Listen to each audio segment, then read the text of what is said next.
E4 Hindi परिणाम आ चुके थे और तुरंत ही बोर्ड के चारों ओर भीड़ जमा हो गई थी। सौभाग्य से नोटिस बोर्ड ऊंचा था और रैंकिंग बोल्ड थी ताकि भीड़ दूसरों को उन्हें पढ़ने से न रोक सके। रूई और केन पहले से ही बेहतर तरीके से देखने के लिए करीब आ चुके थे, इसलिए परिणामों को अंकों के बढ़ते क्रम में रैंक किया जाता है। सबसे ज्यादा अंक वाले सबसे ऊपर होते हैं। प्रत्येक रैंकिंग में नाम, आईडी, अंक और यह भी लिखा होता है कि वे पास हुए या फेल। रूई ने बताया, बोर्ड ने प्रत्येक आवेदक के अंकों की औसत संख्या का भी उल्लेख किया था, जो इस मामले में 347 अंक थी। उसने अपना नाम खोजने के लिए बहुत मेहनत की, वहाँ हजारों नाम थे, इसलिए इसमें काफी समय लग सकता था। समस्या ये थी कि वह उत्तीर्ण अनुभाग के अंत तक पहुंच रहा था। उसे अभी भी अपना नाम नहीं मिला था। अरे, क्या मैं असफल हो गया? अरे, तुम्हारा नाम मिल गया, तुम पास हो गए, केन ने उससे कहा। रूई चौंकी, कहाँ है ये? वाह, यह वही है, देखो। केन ने पहले भाग के शीर्ष की ओर इशारा किया। देखो, तुम्हें 9वीं रैंक मिली है, उसने रूई से उदास स्वर में कहा। उद्धरण चिन्ह डॉट डॉट डॉट उद्धरण चिन्ह। रूई अपनी रैंकिंग देखकर मुंह बाए खड़ा रहा। उसे लगा कि केन 9वीं रैंकिंग कहकर उसे चिढ़ा रहा है, लेकिन जब तक उसकी आंखें भी उसे चिढ़ा नहीं रही थीं, ये सच था। क्या? वह अविश्वास में बुदबुदाया। उसने 706 अंक बनाए थे, जो उसे उसके 99% प्रतिद्वंद्वियों से आगे रखता है। लेकिन कैसे? रूई उलझन में था। केन के साथ मिलकर काम करने के बाद भी और अपनी रणनीति लागू करने के बाद भी उसे आधे से ज्यादा बार चोट लगी। 50% से कम अंक आमतौर पर उसकी शैक्षणिक संवेदनशीलता के अनुसार एक भयानक स्कोर था, लेकिन जाहिर है कि परीक्षा सभी के लिए इतनी कठिन थी कि यह कम स्कोर भी काफी उल्लेखनीय था। Ads by PubFuture. रूई ने गहरी सांस ली और अपने सदमे पर काबू पाने की कोशिश की। अरे यार, बुरा मत मानो, 9वीं रैंक कोई बुरी रैंक नहीं है। केन ने उसे सांत्वना भरी मुस्कान के साथ सांत्वना दी। खुश हो जाओ, ठीक है। रूई ने उसे एक ढीले जबड़े से देखा। ये बच्चा, NO12BN.C ओम। आपकी रैंक क्या है? रूई ने सावधानी बरतते हुए पूछा, इससे पहले कि वह जवाब देने का फैसला करता। चौथा, केन ने राहत भरे स्वर में उत्तर दिया। उद्धरण चिन्ह डॉट डॉट डॉट विस्मयादिबोधक चिन्ह उद्धरण चिन्ह। रूई ने उसे चौंकते हुए देखा और फिर जल्दी से उसकी रैंक की पुष्टि की। अद्भुत, ये बच्चा सचमुच कुछ खास है। लेकिन फिर भी आप खुश क्यों नहीं दिख रहे हैं? पिताजी ने कहा कि अगर मैं शीर्ष 5 में नहीं आया, तो मेरा खेलने का समय और अधिक प्रशिक्षण में बदल जाएगा। इसलिए मैं मुश्किल से कट में जगह बना पाया। उन्होंने राहत और विरोध के भाव के साथ उत्तर दिया। ऐसा लगता है कि एक प्रसिद्ध मार्शल परिवार का हिस्सा होने के कारण कई तरह की परेशानियां आती हैं। मैंने अपनी मर्जी से प्रशिक्षण लिया। कोई किसी बच्चे को इतनी कड़ी ट्रेनिंग के लिए कैसे मजबूर कर सकता है? रूई ने आश्चर्य जताया। उन्होंने एक और बात नोट की कि केन ने इशारा किया कि उनके पिता को पहले से ही पता था कि यह टेस्ट क्या है, साथ ही मूल्यांकन पद्धति और पास होने के मानदंड के बारे में भी। Ads by PubFuture. मैं समझ गया, ये तो बहुत खराब लग रहा है, रूई ने कहा। यह बहुत कष्टकारी है। रूई ने एक बार फिर बोर्ड की ओर देखा। उसने जो देखा, उससे पता चला कि लगभग 60 से 70% आवेदक असफल हो गए थे। उसके चारों ओर सभी आवेदक या तो राहत महसूस कर रहे थे या निराश। आवेदकों की एक बड़ी भीड़ सुविधा से बाहर निकल गई, जब तक कि बहुत कम लोग बचे, जो अपने घावों का इलाज करवा रहे थे या बस तीसरे और अंतिम दौर की प्रतीक्षा कर रहे थे। रूई ने उन लोगों पर नजर डाली जो पास हो गए थे और सुविधा में ही रह गए थे। ये आवेदक पहले दौर को पास करने के लिए दृढ़ संकल्पित और दृढ़ थे, साथ ही दूसरे दौर को पास करने के लिए प्रतिभाशाली और कुशल भी थे। ये लोग असली हैं। इनमें मार्शल आर्टिस्ट बनने की इच्छा और योग्यता दोनों मौजूद हैं। कमरे में मौजूद हर कोई यह महसूस कर सकता था, उनमें से हर कोई देख सकता था कि बाकी सभी लोग साधारण नहीं थे।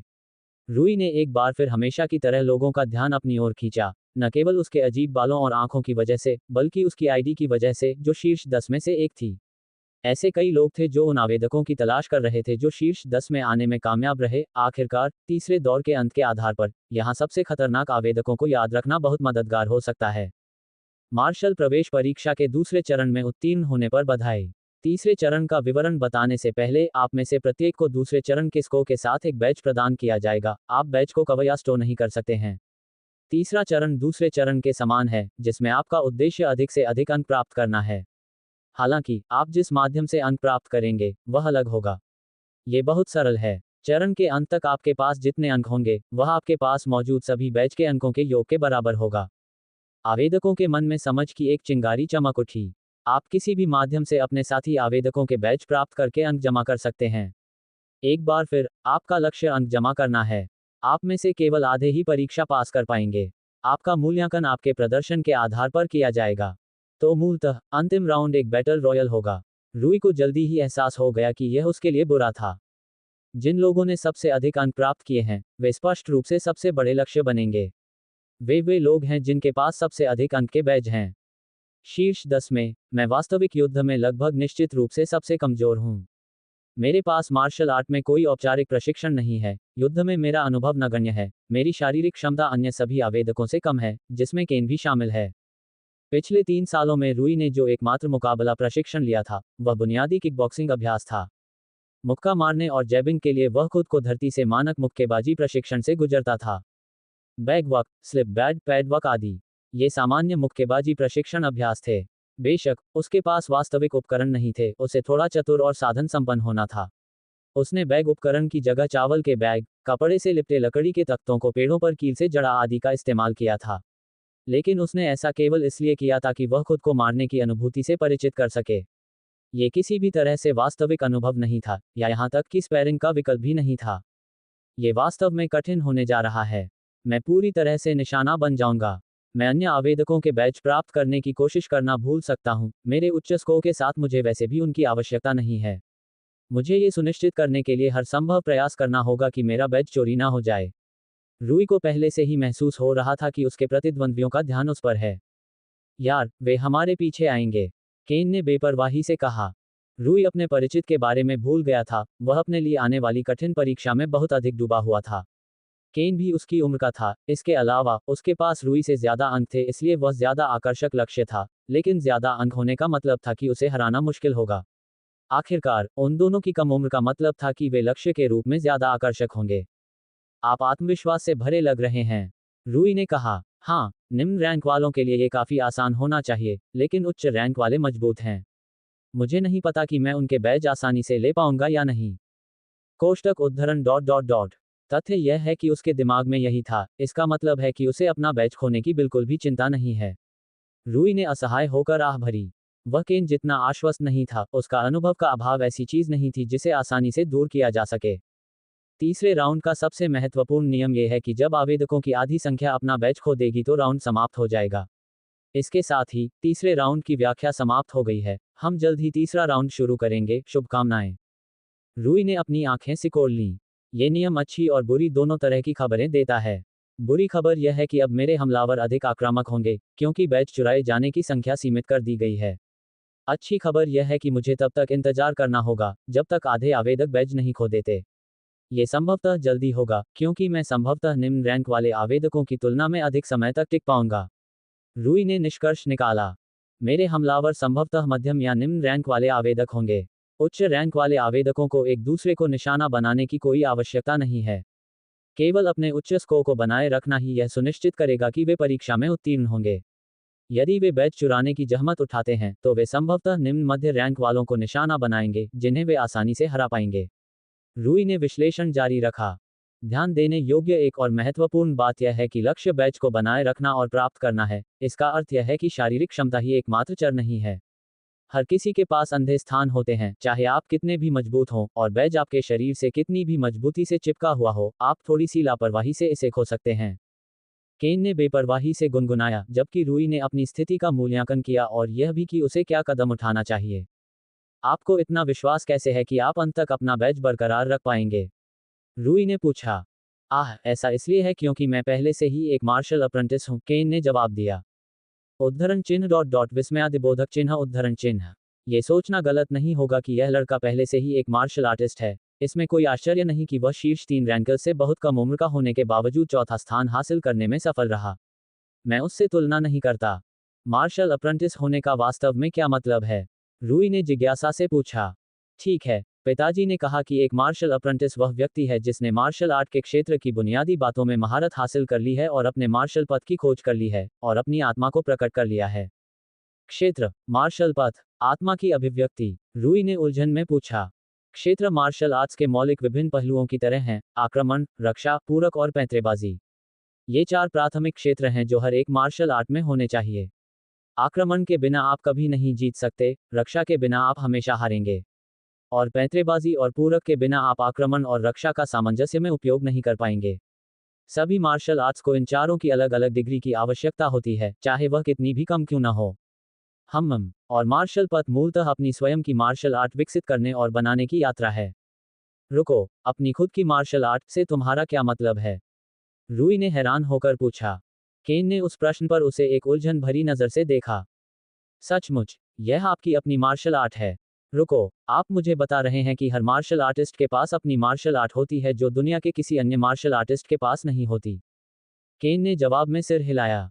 हाँ, पिताजी ने कहा कि मार्शल आर्ट लोगों के मूल, उनकी आत्मा का प्रतिबिंब है। चूंकि दुनिया में हर एक इंसान अलग है, इसलिए हर एक व्यक्ति के पास एक अनूठी मार्शल आर्ट होगी। आत्मा को प्रकट करने से मेरा भी यही मतलब था, इसका मतलब है कि आपने अपनी मार्शल आर्ट खोज ली है। यह एक रूपक है जो मेरे पिताजी मुझे बताते रहते थे, अगर आप मुझसे पूछें तो ये कहने का एक बहुत ही भ्रामक तरीका है। केन श्रग्ड, NO12BeakJan.com। रूई के लिए ये चौंकाने वाला था। ये धारणा कि मार्शल आर्ट पूरी तरह से व्यक्तिगत और व्यक्तिपरक है और हर एक मार्शल आर्टिस्ट के लिए अद्वितीय है, चौंकाने वाली थी। पृथ्वी पर कुछ ही मार्शल आर्ट थे जिन्हें लोगों ने सीखा और संयोजित किया, लेकिन ये सोचना कि गया पर हर एक मार्शल आर्टिस्ट ने अपनी अनूठी मार्शल आर्ट विकसित की, चौंकाने वाला था। और साथ ही अविश्वसनीय रूप से रोमांचक। रूई को व्यक्तिगत अनूठी मार्शल आर्ट की अवधारणा से प्यार हो गया जो किसी की आत्मा की रूपक अभिव्यक्तियां थीं। ये बहुत रोमांटिक था। मुझे आश्चर्य है कि मेरी मार्शल आर्ट कैसी दिखेगी। मेरी आत्मा की अभिव्यक्ति। मैंने हमेशा पृथ्वी पर सभी मार्शल आर्ट का आनंद लिया है, वे सभी मजेदार और दिलचस्प थे, उनकी प्रभावशीलता को एक तरफ रख दें। मुझे स्ट्राइकिंग और ग्रैपलिंग युद्ध का भी समान रूप से आनंद मिलता है। मैं वास्तव में कल्पना नहीं कर सकता कि मेरी मार्शल आर्ट कैसी दिखेगी। तो अब तक आपकी मार्शल आर्ट कैसी है? रूई ने उत्सुकता से पूछा। मैं 1 साल पहले ही मार्शल अप्रेंटिस चरण तक पहुंचा हूं, इसलिए मैंने इसे बहुत अधिक विकसित नहीं किया है। लेकिन यह एक युद्धाभ्यास केंद्रित मार्शल आर्ट बन जाएगा। मैं समझ गया। तो इसीलिए तुम उछलते हुए कीचड़ से बच रहे थे? केन ने जवाब में सिर हिलाया। इससे पहले कि रूई और सवाल पूछ पाती, मास्टर अरोनियन ने तीसरे दौर की शुरुआत की घोषणा कर दी। तीसरा राउंड उसी क्षण शुरू हो जाएगा जब मैं सुविधा से बाहर निकलूंगा और दरवाजे बंद हो जाएंगे। शुभकामनाएं। जैसे ही उन्होंने कहा, आवेदकों ने तुरंत एक दूसरे के बीच दूरी बना ली और राउंड शुरू होने का इंतजार करने लगे। और इसके साथ ही मास्टर एरोनियन भव्य गरिमा के साथ कमरे से बाहर चले गए, और जैसे ही दरवाजा बंद हुआ, अराजकता ने कहर बरपा दिया।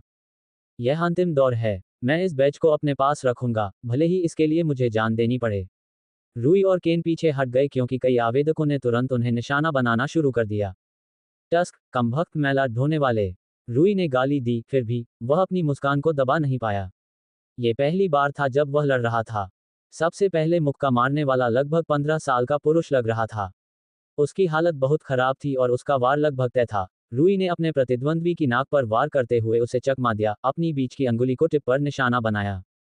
प्रहार। टस्क, ये थोड़ा लक्ष्य से भटक गया था, लेकिन ये काफी करीब था। नाक विशेष रूप से एक कमजोर जगह थी।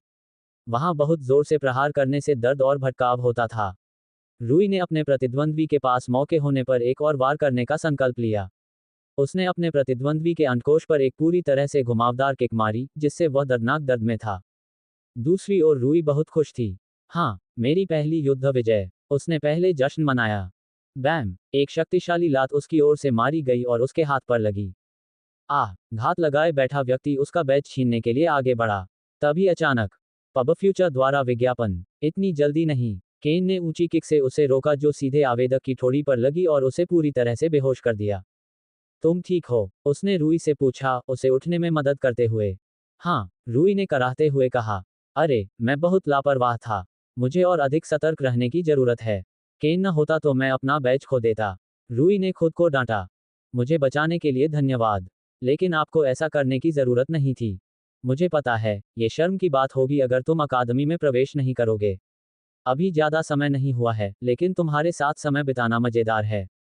उसने रूई को एक अजीब सी मुस्कान दी। रूई ने जवाब में खुशी से नाक भान सिकुड़ी। मैं आपका आभारी हूँ। इसके बारे में चिंता मत करो, लेकिन गलतफहमी मत पाल लो। मैं तुम्हारी ज्यादा मदद नहीं कर सकता। उस समय मैं उसे नॉकआउट करने के लिए बहुत अच्छी स्थिति में था, इसलिए यह आसान था, लेकिन ये राउंड कठिन होगा। मैं खुद की रक्षा कर सकता हूँ, लेकिन तुम्हारी नहीं। हाँ, मुझे पता है।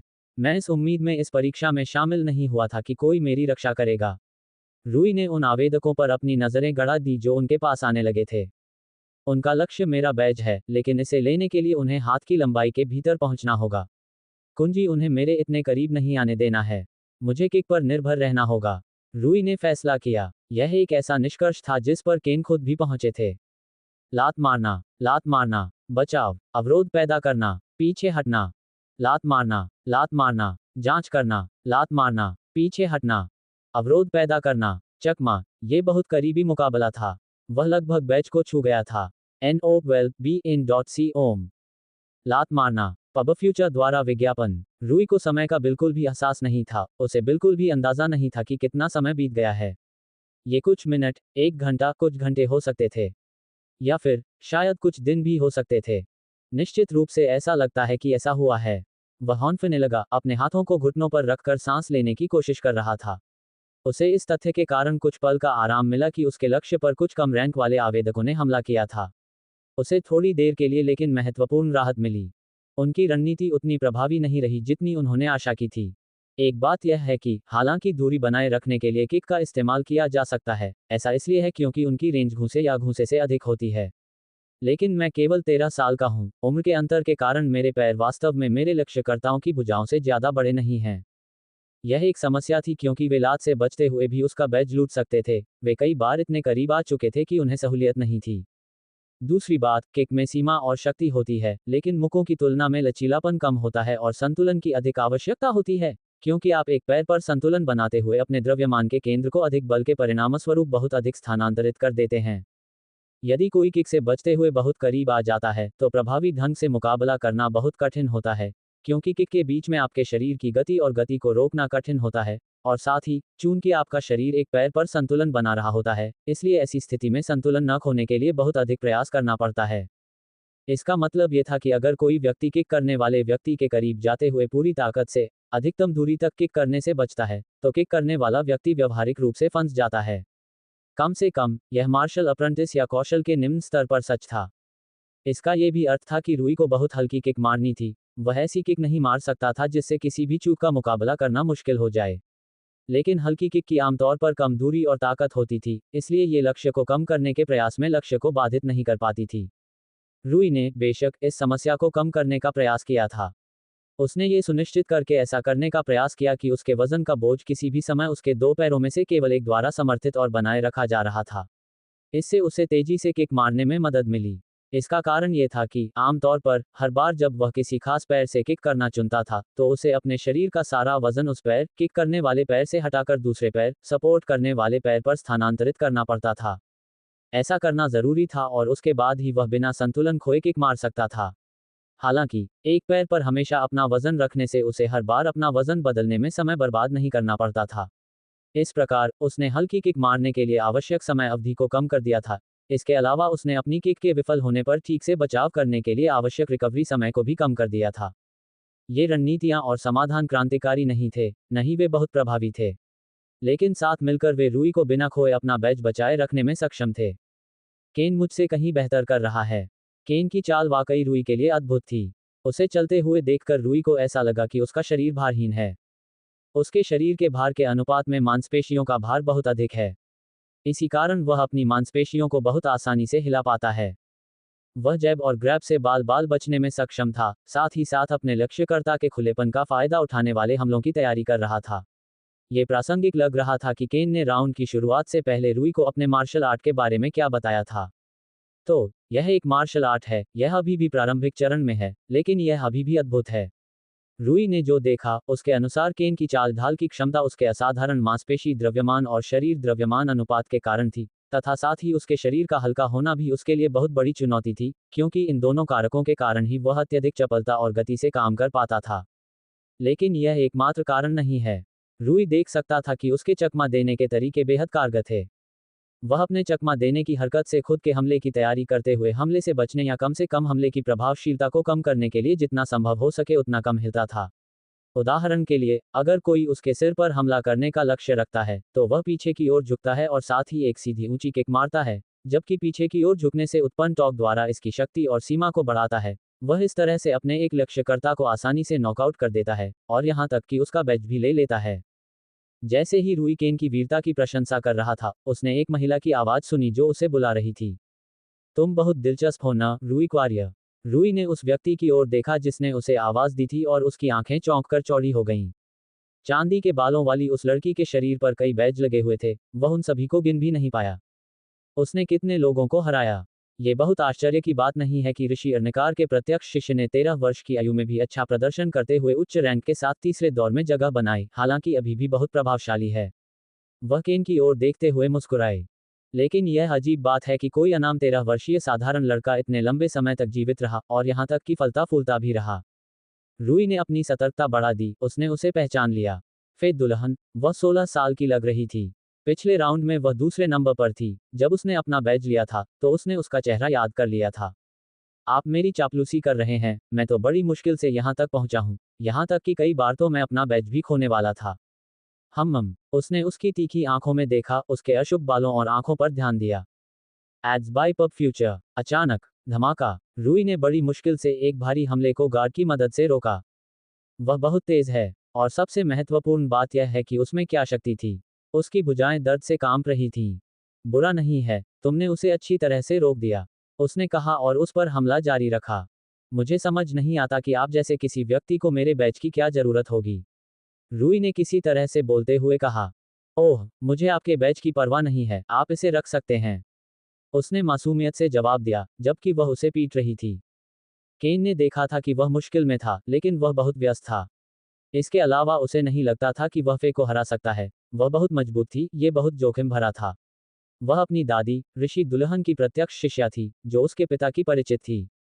अरे, रूई, धीरज रखो, राउंड लगभग खत्म हो जाना चाहिए, केन ने विनती की। राउंड शुरू हुए लगभग आधे घंटे हो चुके थे और कई आवेदक अपने बैच खो चुके थे। उसे बस उम्मीद थी कि राउंड खत्म होने से पहले रूई अपना बैच खोने से बच जाएगा। रूई को बहुत चोटें आई थीं। कुछ ही समय में उसने उसे इतना नुकसान पहुंचा दिया था जितना दूसरे राउंड के 1 घंटे में भी नहीं पहुंचा था। उसकी गति केन से कम है, लेकिन बहुत ज्यादा नहीं, लेकिन उसकी शक्ति कहीं अधिक है। रूई ने देखा था कि वह केवल अपनी हथेलियों के आधार से उस पर प्रहार कर रही थी, जो कि रेडियस और अल्ना हड्डियों द्वारा मजबूत होती थी, जो अग्रबाहु का निर्माण करती थी। ये बात सही है, उसके हाथ छोटे हैं, मुक्का मारने की अपेक्षा हथेली से मारना अधिक प्रभावी होगा। Ads by PubFuture. वह बहुत मजबूत नहीं थी, लेकिन उसके वार बहुत ताकतवर थे। रूई ने देखा कि इसके कई कारण थे। उसकी बांह सख्त और खुरदरी है। उसने अपनी पूरी बांह को कंडीशन कर रखा है।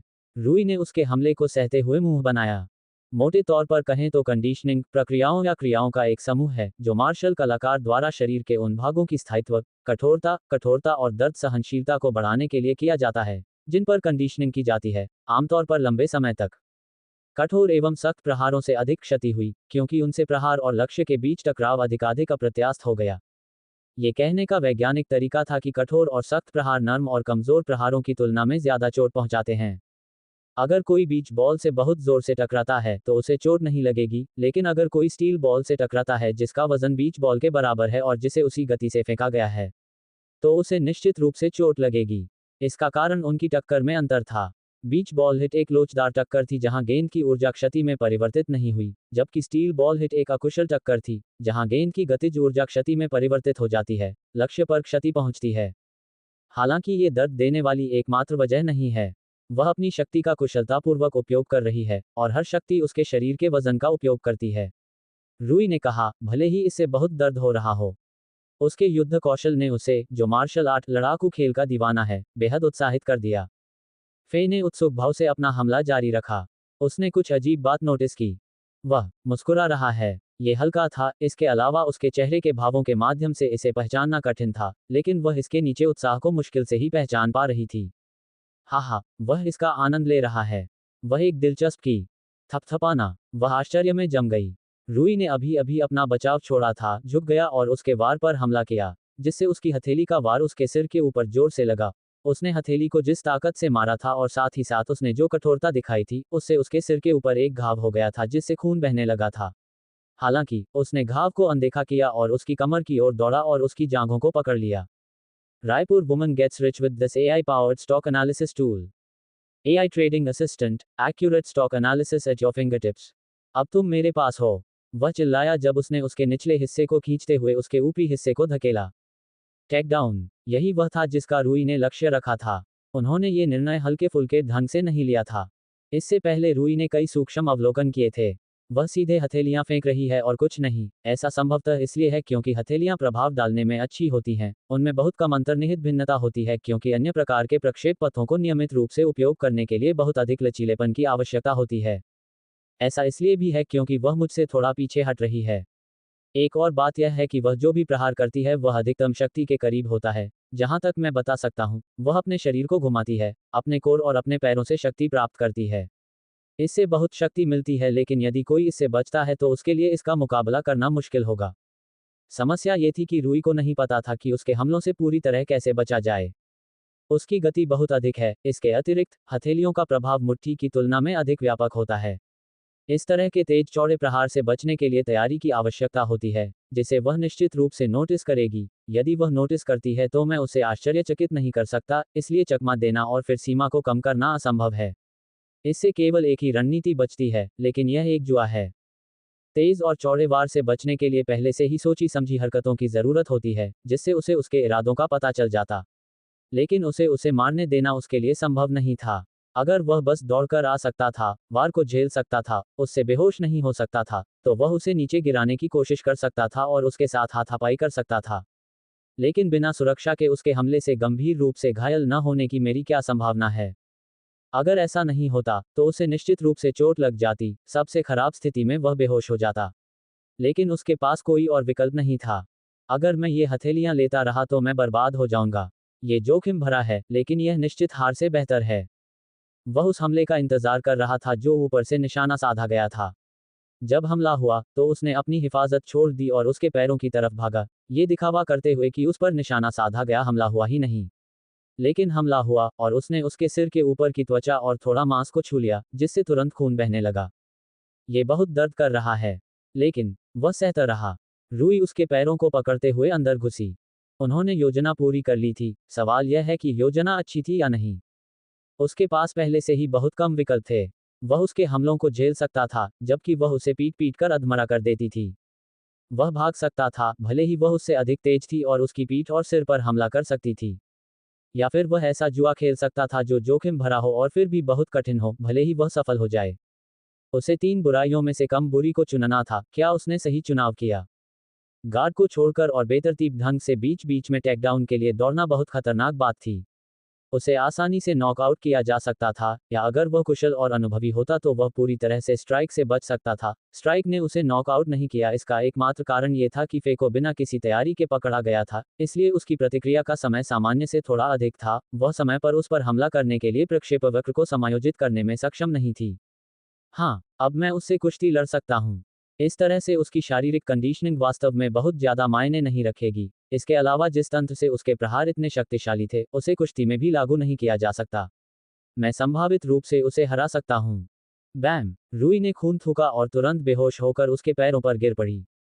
फू! सोचने में आता है कि वह मुझे लगभग पकड़ने में कामयाब हो गया था। अगर 1 इंच पाम न होता तो मुझे कुछ मुश्किल हो सकती थी। फे ने बड़बड़ाते हुए कहा, उसकी हथेली कमर के स्तर पर उल्टी थी। फे की 1 इंच पाम एक ऐसा हमला था जो उसे बेहद नजदीकी रेंज में अधिकतम शक्ति के साथ हमला करने की अनुमति देता था। यह असामान्य था क्योंकि ऐसी स्थिति में कोर और पैरों की शक्ति का लाभ उठाना मुश्किल था। आमतौर पर, अधिक शक्ति के लिए अधिक स्थान की आवश्यकता होती है। हालांकि, फे ने जो इस्तेमाल किया वह एक सिद्धांत था जिसे केवल आउटर कन्वर्जेंस के रूप में जाना जाता था। आउटर कन्वर्जेंस ने उपयोगकर्ता को किसी भी स्थिति में अपनी पूरी कच्ची शक्ति का उपयोग करने की अनुमति दी, जिससे सभी प्राथमिक मांसपेशी समूहों द्वारा उत्पन्न टॉर्क को एक साथ जोड़कर और एक साथ मिलाकर स्ट्राइक की शक्ति बढ़ाई जा सके। मार्शल अकादमी में इसका मतलब समझने के लिए एक लोकप्रिय उदाहरण का इस्तेमाल किया जाता था। अगर कोई बच्चा किसी वयस्क पर गेंद फेंकता है तो संभवतः वयस्क को चोट नहीं पहुंचेगी। लेकिन अगर बच्चा घोड़े पर बैठा हो जो पूरी गति से दौड़ रहा हो तो क्या होगा? तब गेंद में बच्चे और घोड़े द्वारा उत्पन्न गति होगी। ये बहुत तेज गति से आगे बढ़ेगी और वयस्क को चोट पहुंचाएगी। लेकिन क्या होगा अगर घोड़ा एक विशालकाय ड्रैगन के ऊपर दौड़ रहा हो जो खुद घोड़े की गति से 10 गुना अधिक गति से चल रहा हो? तब फेंकी गई गेंद में बच्चे, घोड़े और ड्रैगन द्वारा दी गई गति का योग होगा। फेंकी गई गेंद बेहद शक्तिशाली होगी। ऐसा इसलिए था क्योंकि 3 स्रोतों से उत्पन्न शक्ति को रचनात्मक रूप से एकत्रित किया गया था और एक हमले में एक साथ रखा गया था। ये वही था जिसके बारे में आउटर कन्वर्जेंस का सिद्धांत था। शरीर में विभिन्न मांसपेशी समूह ड्रैगन, घोड़े और बच्चे की तरह थे। इस मामले में मुट्ठी या हथेली फेंकी जा रही गेंद की तरह थी। आउटर कन्वर्जेंस उपयोगकर्ता को बिल्कुल इसी तरीके से स्ट्राइक में शक्ति स्थानांतरित करने की अनुमति देता है, पूरे शरीर से टॉर्क और बल को एकत्रित करके स्ट्राइक में परिवर्तित करता है। सैद्धांतिक रूप से किसी भी स्थिति में ऐसा करना संभव था, लेकिन फे ने अभी तक उस हद तक आउटर कन्वर्जेंस में महारत हासिल नहीं की थी। फिर भी 1 इंच की हथेली के रूप में फ्लो संचय का उपयोग करने में सक्षम होने के कारण ही वह रुई के जुए को तुरंत कुचलने में सक्षम थी। रुई बुरी तरह असफल हो गया था। उसने गलत चुनाव किया था। फिर भी यदि यहाँ 99.9% आवेदक होते तो वे शायद हार जाते। फे ने सोचा। रुई क्वारियर, कितना दिलचस्प है। मुझे उम्मीद है कि तुम परीक्षा पास कर लोगे। तुम मार्शल आर्टिस्ट बनने के योग्य लगते हो। जाने से पहले उसने उसे कहा। जैसे ही वह चली गई, उसका बैज चोरी हो गया। Ads by PubFuture. तारांकन तारांकन तारांकन तारांकन तारांकन तारांकन तारांकन तारांकन तारांकन तारांकन। रुई ने हैरानी से आंखें खोली, उसे समझ नहीं आ रहा था कि वह कहाँ है। एक अपरिचित छत। तभी उसकी यादें ताज़ा हो गईं। रुको, तीसरे राउंड में क्या हुआ? मुझे याद है कि मैं फे से लड़ रहा था। आवेदक रुई क्वारियर, तुम जाग गए हो। एक आवाज ने उसे पुकारा। आप इस समय मार्शल अकादमी के मेडिकल विंग में हैं। प्रवेश परीक्षा के तीसरे चरण के दौरान आप बेहोश हो गए थे। आपके घावों का पूरा इलाज हो चुका है, इसलिए आप अपना सामान समेटने के बाद जा सकते हैं। अकादमी की एक नाज। उसने उसकी मेडिकल यूनिफॉर्म पर ध्यान दिया। अरे, तो ये खत्म हो गया। फे ने मेरे साथ कुछ किया होगा। मुझे वास्तव में याद नहीं है कि टेकडाउन के लिए दौड़ने के बाद क्या हुआ था। उसने शाप दिया। परीक्षा के परिणाम के बारे में क्या? आपको कुछ ही दिनों में मार्शल अकादमी द्वारा आपकी परीक्षा के परिणाम की सूचना दे दी जाएगी। रुई ने अपनी आंखें तेज कर लीं। कुछ दिन, इसमें इतना समय नहीं लगना चाहिए था, क्योंकि पास या फेल होने का मापदंड सरल था। राउंड समाप्त होने तक मेरे पास शायद 0 अंक थे और 0 निश्चित रूप से अंकों की औसत संख्या से कम है। Ads by PubFuture. क्या मेरे सामान में कोई बैज है? रुई ने घबराहट में पूछा, बस पुष्टि करने के लिए। नज उसकी ओर मुड़ी। नहीं, जब तीसरा राउंड खत्म हुआ तो आपके शरीर पर कोई बैज नहीं था। उद्धरण चिन्ह डॉट डॉट डॉट। अच्छा, ऐसा है। उसके मन में गहरा दुख और निराशा छा गई। उसने अपनी पूरी जिंदगी इस परीक्षा की तैयारी में बिता दी थी। उसने इस परीक्षा में अपना सब कुछ लगा दिया था, लेकिन वह पूरी तरह असफल हो गया। मुझे बाहर हुए कितना समय हो गया है? लगभग 5 घंटे। रुई ने अपना सिर झटके से उसकी ओर घुमाया। अरे, मुझे जल्दी ही घर वापस जाना होगा, नहीं तो सभी लोग चिंतित हो जाएंगे। उसने अपने मेडिकल कपड़े वापस पहन लिए, जो वह सुबह उठकर पहने हुए था, और फिर नर्स को धन्यवाद कहकर चला गया। घर वापस आते समय उसे बहुत कुछ सोचना पड़ा। फे, वह भी संभवतः मार्शल अप्रेंटिस स्तर पर थी, केन की तरह। वह उसकी असफलता का कारण थी। उसने उस पर अचानक हमला किया और मनोरंजन के लिए उसे बुरी तरह पीटा। फिर भी रुई को उसके प्रति कोई नाराजगी नहीं हुई। इसके बजाय उसे उत्साह और प्रत्याशा का एक भाव बढ़ता हुआ महसूस हुआ। मैं कब इतना मजबूत बनूंगा? मैं इंतजार नहीं कर सकता। किसी अन्य दिन वह अधिक उत्साहित होता, लेकिन परीक्षा में असफल होने के तुरंत बाद उसे उत्साहित होना मुश्किल लग रहा था। 12 साल, उसने इतने साल निवेश किए थे। उसने उन सालों को अपना सर्वश्रेष्ठ प्रदर्शन करते हुए बिताया। ये कहना अतिशयोक्ति नहीं होगी कि रुई ने परीक्षा पास करने के लिए हर संभव कोशिश की थी। अगर कोई और होता, तो शायद वह अपनी योग्यता के अनुसार इतना कुछ हासिल नहीं कर पाता। ऐसा मार्शल आर्ट और कॉम्बैट स्पोर्ट से जुड़ी विशुद्ध विशेषज्ञता, ज्ञान और अनुभव के कारण था। बहुत कम लोग ही थे जो मार्शल आर्ट और कॉम्बैट स्पोर्ट के लिए रुई जितना शुद्ध और सच्चा प्यार रखते थे। लेकिन ये पर्याप्त नहीं था।